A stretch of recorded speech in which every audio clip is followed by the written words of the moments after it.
Notre vieil homme, notre ancienne nature, enclin au mal, ont été crucifiés avec Christ.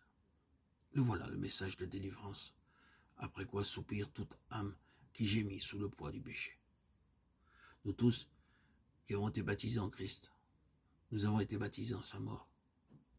La croix du Seigneur et son tombeau restent à jamais comme un abîme, placé entre nous et notre passé, nous et le péché.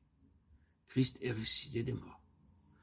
Et nous aussi, avec lui, en lui, nous vivons désormais en nouveauté de vie. Romains 6,4. Cette vie nouvelle n'est possible que si l'union avec Christ en sa mort a été réelle, profonde.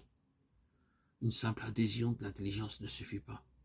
Il faut que, par la puissance de Saint-Esprit, le racheté soit si intimement uni à son Sauveur qu'il partage vraiment la ressemblance avec lui, en sa mort. Romains 6,5.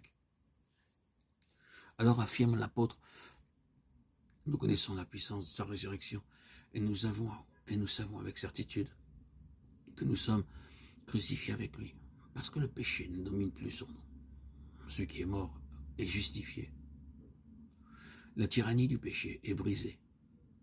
Bien plus, cette communion à la mort de Christ n'est pas uniquement une expérience négative, une expérience de mort, mais aussi de vie. Nous sommes affranchis de l'esclavage du péché, non seulement par sa mort, mais par sa vie. Vie de résurrection qui a vaincu la mort et se manifeste en nous. Ceux donc qui sont morts au péché vivent en Christ.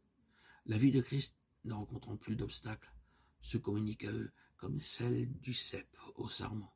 Une vie nouvelle, une vie divine, une vie en Dieu. Vie féconde, vie de victoire, vie triomphante, où l'on règne. Voilà l'aboutissement, les résultats ultimes du calvaire. Car si le Christ est mort, il est mort pour le péché. Maintenant, il est vivant pour Dieu. Romains 6,10. Vous donc aussi considérez que vous êtes mort au péché. Refusez qu'il domine sur vous d'aucune manière et vivez pour Dieu en Jésus-Christ. Demeurant en Christ qui est notre vie, nous devons régner dans la vie par lui, notre Seigneur. Mais, et ne nous lassons pas de le répéter avec l'apôtre, cette vie abondante ne peut se manifester que si le vieil homme est bien crucifié quotidiennement. Se considérait-il comme crucifié avec Christ ceux qui cèdent encore aux sollicitations du péché, ceux qui livrent encore leurs membres comme instruments d'iniquité, par là rendant inutile la grâce de Dieu.